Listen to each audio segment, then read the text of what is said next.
Good morning, Paul. Today is Monday, October 23rd, and here's the heads-up brief for today. Today's production to our clients consisted of a total of 89 issues. We covered 42 issues in East Asia Pacific, 24 issues in South Asia, and 23 issues in the EMEA region. I will be briefing you on the major issues of today's production. Okay, thanks. Go ahead, Bassel. In East Asia Pacific, I'll be covering the top 3 of the 42 issues. In Indonesia, President Joko Widodo's eldest son, Gibran Rakabuming Raka, was officially announced yesterday as Defense Minister Prabowo Subianto's running mate for the 2024 presidential election.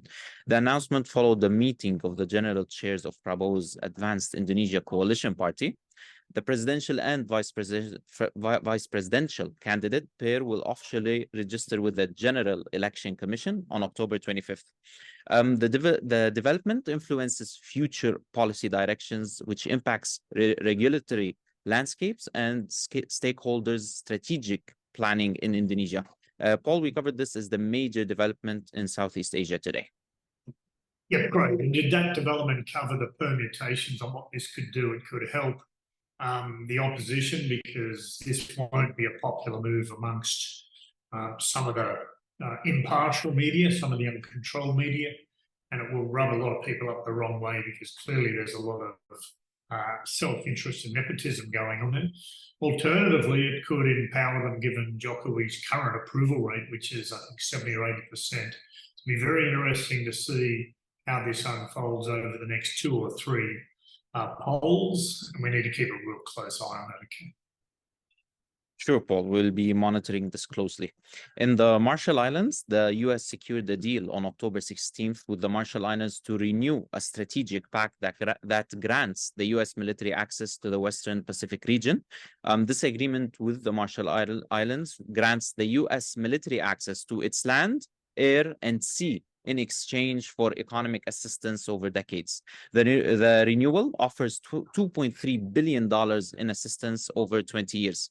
The deal reinforces the U.S. strategic positioning in the EAP region, which is East Asia Pacific, and impacts regional security dynamics, considering the geopolitical developments between the U.S. and China. Okay, excellent. Thank you. In the Philippines, the country alleged that Chinese vessels hit a Coast Guard ship and a military-run supply boat in separate incidents at the second Thomas Shoal yesterday. Authorities stated that China committed dangerous, irresponsible, and illegal actions off the disputed shoal. The escalating tensions in the disputed territory heightens geopolitical risks and affects regional stability. In South Asia, Paul, I'll be covering the top 2 of the 24 issues. In Pakistan, former Prime Minister and Pakistan Muslim League Nawaz leader Nawaz Sharif arrived in Lahore, Punjab province on October 21st. Nawaz had returned to the country after a 4-year self-imposed exile in the UK. This is after he faced corruption charges. The party conducted a rally in Lahore on October 21st to welcome Nawaz. The party has also stated that Nawaz would play a prominent role in its election campaigns ahead of the general polls in January 2024. Paul, the notable political re-entry of Nawaz could reshape the political landscape and affect the electoral dynamics. We covered this as the major development in South Asia today.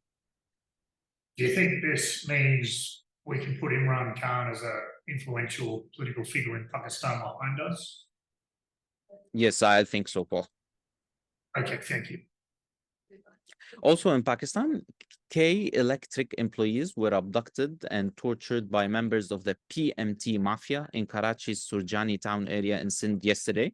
The incident occurred while the employees were conducting an anti-power theft operation. The mafia allegedly abducted the employees at gunpoint and subjected them to physical abuse. The incident occurred when KE employees were attempting to disconnect illegal power connections in the area. Paul, the abduction affects operational security for businesses operating in this region.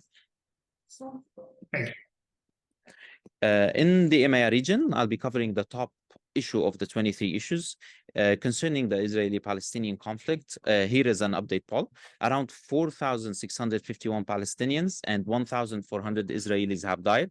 Approximately 14,000 Palestinians and 3,500 Israelis have been injured.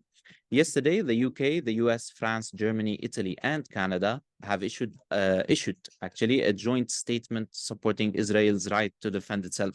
The US has said that an on-ground invasion of Gaza will be difficult due to Hamas's tunnels in the enclave.